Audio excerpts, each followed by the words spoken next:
It's Friday, and I'm back with the next in our Fanzine Friday series. Today we're taking a look at Tempestuous Orifice number 7. Please stick around. I'm AZ Mountaineer. This is our channel, Old School Rules, a place for everyone who loves classic RPGs and anyone who'd like to learn more about them. Each week on the Fanzine Friday series, I take a fanzine from my collection off the shelf for a closer look. Today from 1985-86, this is Tempestuous Orifice number 7. Hope you enjoy the video. As I just mentioned, this issue, I don't really know when it comes out. Probably either, I'm thinking 85 or 86. In the back here, they give a deadline for the submissions to be in Tempestuous Orifice number 8, and that deadline is printed as July of 1987. So unless that's a misprint, it suggests that maybe this was going to come out. I'm guessing at this point they were thinking it's only going to come out once a year. You'll recall that Chris Davies and Patrick Fama had gone off to the university and said that that would impact their ability to put this out. They acknowledge in here again that it's continuing to do that. And so that July deadline makes me wonder if in fact they were thinking they would only put one out each year, maybe in the summer. They also mentioned in here that they are no longer putting any content into the fanzine. You'll see that when we talk about the contributors. Well, they put it together. All the articles are coming pretty much from other people. This is a white heavy stock cover in regular paper, folded in half, stapled down the side. Let's take a look at the cover. This is some really cool art. This is like a three-eyed ogre or giant of some sort here, and then a female fighter in the front who's picking up a sword. Now take a closer look here. You see the 12-sided die over here to the right-hand side, and a pencil, and she's on top of a piece of paper. It's almost as if there's an intermingling right between the D&D adventure and the tabletop where they're gaming. The artist for this cover and a lot of the art that's in here is Mike Kirby. His initials M-A-K are on that die. Cool stuff. Kind of nasty looking creature there. In terms of what we get, an editorial, a little competition about 1010. This felt like a little bit like an inside joke, perhaps. Bounty Hunters, which is a class, or I think, or a career for Traveler. How to improve your game without leveling up. So it's an essay, if you will, on removing the level progression system from D&D. Illnesses Art, that's the letters column. A memo to TSR is a discussion about issues that they see in the gaming industry and how TSR should react. Lamey is a new full-page illustrated comic strip that's just getting started, and of course won't ever continue because this is the last issue. Better by Design that's an essay on rule system design, realism versus playability, if you will. Bonsai Tamakata is a review of a book called The Adventures of Samurai Cat, which is kind of funny. Morrow Projections, that's a review of the Morrow Project, and Priests Clash, and it's a couple of short articles or essays about this, I guess, the moral majority and the push against D&D by people who think that it's not good for children to play.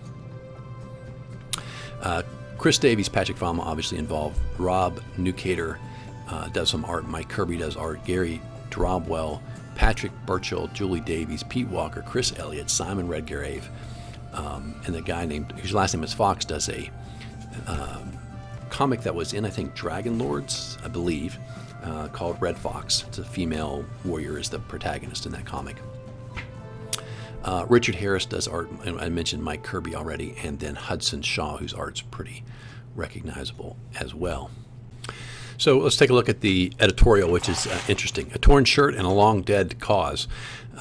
Not sure where they came up with their title, but they start off by talking about a little historical look at how quickly role-playing games have taken over society or become popular in society. And credit Livingston and Jackson at Games Workshop, who brought those to the UK and sort of brought that game culture to them. And they say now they're killing it with the Fighting Fantasy Game Book, which is obviously designed for solo play, doesn't involve role-playing. And they're saying the popularity of that is sort of squeezing out, in their view, the actual playing of role-playing games. I think in hindsight we can say that they were probably a little overly scared about that for no good reason. I don't really get the 10-10 competition. I think it's, like I said, a bit of an inside joke. But they say there's going to be a prize if you can answer these trivia questions about this, I think comic, or maybe it's a set of books, but not something, I guess, that I read. This is a new character class or career for Traveler. Rob Newcater's contribution. He gives a little bit of background for color here on how this came to be, and basically suggests you can be, professional bounty hunters. And he's got charts and rules for how that class or career gets played out in Traveler. Here's a really interesting article. I want to take some time with this one. How to improve your game without improving characters. And I've recently been reading John Peterson's book, Playing at the World. It's the second printing now.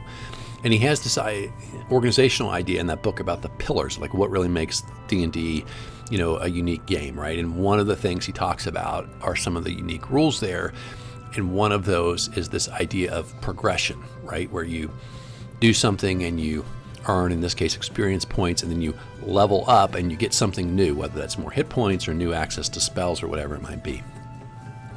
And he says he thinks that is an important, obviously, characteristic of the rules of what D&D is all about. But I think in some respects also one of the reasons like people liked it, right? There's something, and I've read this other places, innately wired into human beings that we'd rather work at something and then get a reward for that than a little bit of something constantly but never any sort of mile marker, right? Maybe he tapped into that with the rules or not. But Gary Drabwell has an article here in which he basically advocates getting rid of levels. And what he wants to suggest is, and part of that is because of role-playing. He thinks that it gives too much, causes you to focus on the things that cause you to level up, which are kill monsters and loot their treasure, right? And he says he thinks it naturally causes you to focus your game in that way. I probably disagree with that fundamental assumption or premise, which is my biggest critique probably of his article. I don't think that's true. I think, the players and the dungeon master or referee of your campaign have a huge influence over how much role-playing is involved, how much interaction is there in town with NPCs. There's no reason to say that that isn't something that you enjoy and make an important part of what you do. There's obviously heroic adventuring, right, is the core concept here. So there's going to be conflict, whether it's good and evil or just flat out straight, adventuring and investigation, looking for things of value, magic items or something, right? But there's got to be some questing. Otherwise, you're like The Sims and you're just role-playing a peasant farmer. And that would not, I don't think, have ever been a popular game. And so he wants you to be who you are on day one. And as he says, the magic items can make you a stronger fighter. I guess maybe somehow he's got an idea of how spell books work. He doesn't really delve into that detail for magic users. But you can still get treasure of some sort, enchanted items, if you will, that will make you stronger 6 years in than you were on the first day of your campaign. But he doesn't want you to fundamentally become significantly stronger. He talks about things like a 10th level fighter who can fall 100 feet and survive because of hit points, that are accumulated. He talks about the magic user that at first level runs away from a kobold, and then when he's casting, say 12th, 13th level, he's casting spells, he's blowing up half an army, right, with something that he's gained. And he says he wants the strength of the party to be fundamentally the same all the time. So, for example, if you're afraid of a storm giant, you should always be afraid of a storm giant. Whatever it is with dragons or whatever your high-level monsters are, they're fearsome, they're strong, they're the same strength whether you're first level or 10th level. And he finds it bothersome, I guess, that there are things that you're afraid of at first level, and then later on the campaign, the same elves, dwarves, human beings, whatever you are, aren't afraid of those things anymore, and in fact laugh at them and march through and just chop them down like, a scythe through wheat or whatever. He doesn't like that. To me, that's sort of just a preference, right? I never even really noticed that as an issue that caused me pause or thought, and it still doesn't particularly bother me. I guess that's just sort of the nature of D&D in my book. But anyway, I thought it was it's 3 full pages of tiny print, and it's very thought out. So I'm interested to see, in the comments if you guys have a view of that. I take the level progression system as a fundamental part of the game, and I think something that a lot of characters enjoy. I know when I play as a player and not a referee, I mean, it's there's a huge deal, and then there's excitement when you level up, whether it's fighters, maybe gaining an extra attack after a few levels, or magic users finally getting, the fireball spell when they get to 5th level, whatever it is. It gives you something to look forward to, and frankly, I play D&D. I like that scared of death aspect that you get with first level. That's another one of his complaints, is he says so many campaigns are low level. And so you have this issue he complains about with your characters. Well, do you have characters first level? Well, tonight we're playing a 5th level campaign, so do you have a character for that? And he's like, if you were always the same level, or didn't have a level, then you could always use whatever characters you had rolled up. When you rolled up a new character, it wouldn't be like, oh, we're 8th level and now you're 1st level, and so you don't match. I think part of his issue would be, right, the difference is never going to get that big, even though, yes, the 8th level characters have magic items, magic armor, whatever. It's still not as big a difference if you never get more hit points, if you never get new skills of any kind. But I also think that getting, maybe not hit points necessarily, but getting new skills has always been a part of most role-playing games in the fantasy genre, and thing that most people, I think, sort of look forward to is that ability to improve. Like, same thing with the computerized role-playing games, right? You always have that, after a certain period of time, you gain something new, whether it's a new spell or a new ability or whatever. I think there's something in the human psyche that enjoys that process. So anyway, good article. I like that kind of thing. And that's the kind of thing Tempestuous Orifice has always been sort of focused on, these articles, right? The thoughtful, how do we play the game? How should you play the game kind of stuff. Okay. Illnesses Art, they just randomly name their letters column every time. And so this is their letters column. The first thing they talk about is that crazy poem that was in issue number 6 that didn't make any on the very first page in place of the editorial. And so Rob Newcater, who's obviously a part of the team in some respects, writes in like, I don't know, what the hell was that? And so this is the explanation, because it was not apparent to me either. That editorial, or poem, or story, I guess story it was about the life of T.O. personified as a goddess, her past and possible future, meant to be pretentious and mostly incomprehensible. That they achieved. And also perhaps a cliquey joke between Chris and Patrick. All right. I mean, I guess mission accomplished. It was an article, and I think obviously even people who knew them had the same reaction. Next, I want to talk about the article 6 of 1. That was the one about getting rid of stats. I mean, you got these guys. Well, let's get rid of your character stats. Now let's get rid of your level progression. Pretty soon, it's just. I don't want to be critical and say it's make-believe theater, but it's starting to feel a little different than the game that I grew up with, at least, right? So after they talk about the article discussing getting rid of ability scores, the next one they want to talk about is the moral majority, just the influence of that in the U.S. and over in the U.K. General opinions pretty consistent among the RPG community that they are not fans of that movement and find it to be rather ill-informed, but fortunately not particularly present in the UK at this point.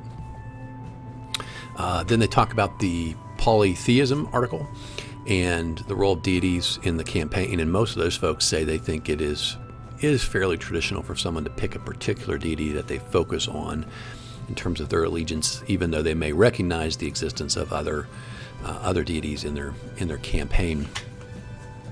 And then the article on postal gaming versus fantasy role-playing, they continue to discuss that. I mean, generally people say that they think the postal hobby sees fantasy role-playing games as less mature, and they don't have any interest in that. And in addition, the publications for postal games need to come out pretty like weekly, maybe even, right, to keep those games moving, because that's how they get published and that's what they're for, whereas fantasy role-playing zines are going to be slower because they're going to be more thoughtful And so it probably is inconsistent to try to have a good zine that has both of those in them at the same time, because one, it's either going to be, too slow for the postal gamer's liking or too fast for a good role-playing game zine. They do point out that the Acolyte, which was mentioned as a postal zine, has been going on for a long time, that had some role-playing in it, actually does end, I think, right after issue 58. Which is the one they mentioned in there at least. And by the time this one comes around, that the Acolyte is no longer being published. And then finally, there are a couple letters written in about TSR and their struggles. A couple of recent stumbles. One was the Bendy toys, and the second thing being that the Saturday morning cartoon had been canceled, and people were debating whether or not that's a general harbinger of things that are coming to the industry, or if it's particular bad management at TSR. Okay, and speaking of TSR, the next article is called A Memo to TSR on the Future of Role-Playing. Patrick Burchil and Julie Davies write this, and it's got an analysis of three challenges they see that face TSR in particular. One is the nature of the market, and they basically say they feel like it's fairly saturated. Like they've sold these games to pretty much everyone that they can. Until they can transform who the hobby attracts, they're pretty much going to max out on people.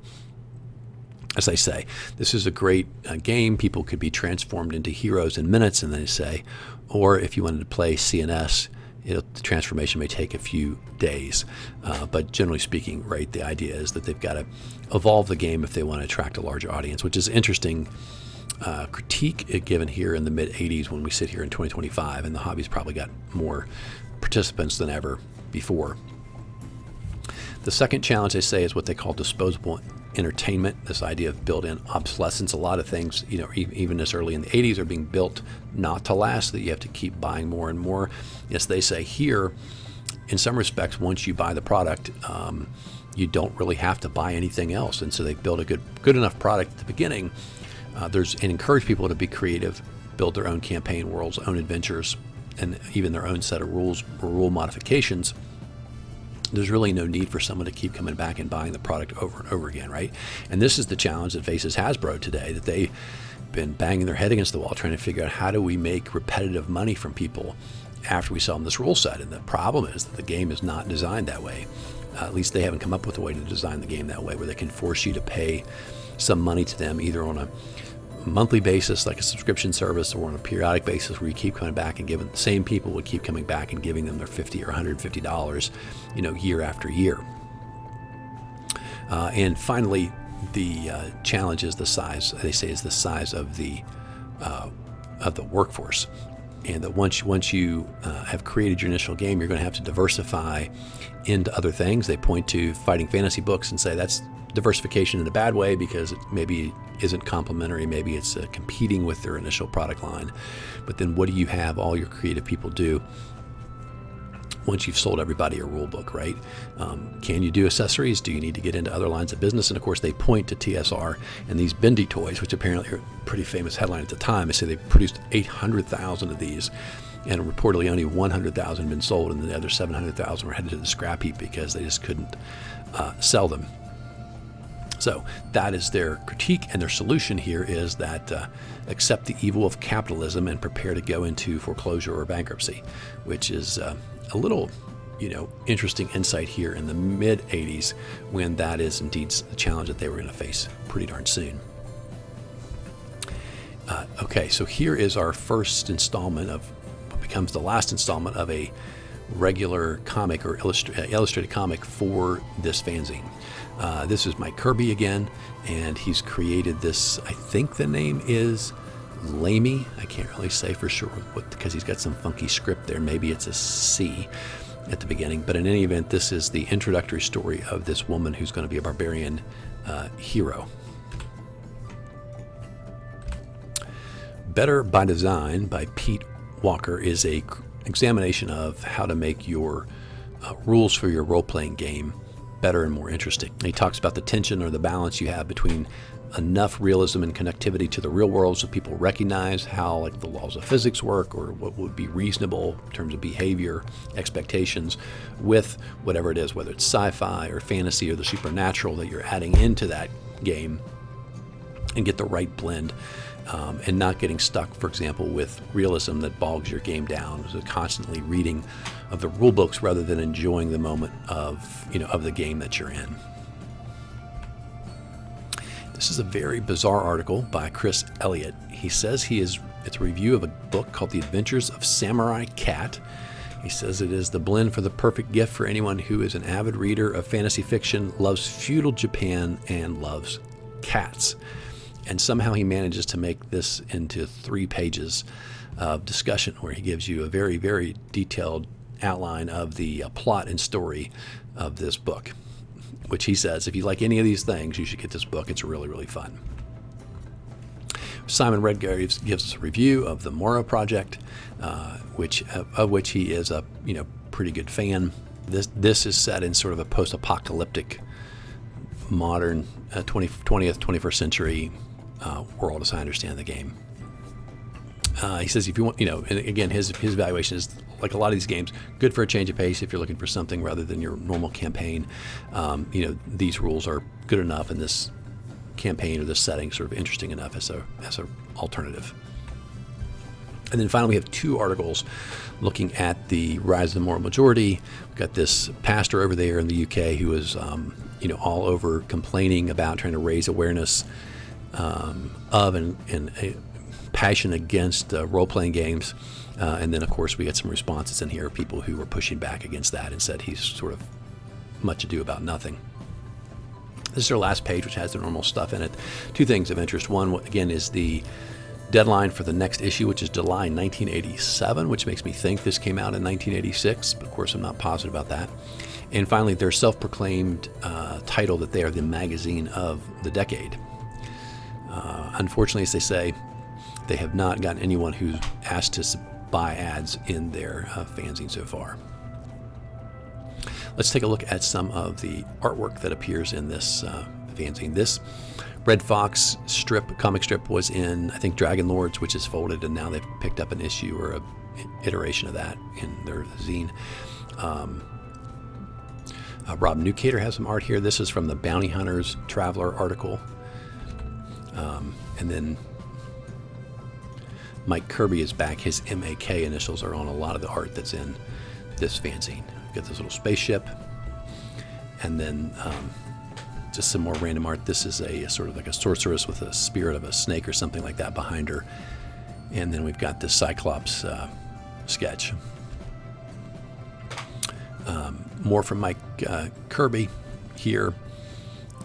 This interesting little zombie and skeleton hanging out. And Hudson Shaw, again, very recognizable stuff here with one of his little anthropomorphic, I think it's a duck, maybe it's a hawk warrior. Here we have some more drawings. I don't know who the IGP artist is. Never picked up that attribution anywhere. And then we have these little skeleton warriors over here. And some melted faces maybe here, whatever these crazy little slime creatures are from Hudson Shaw.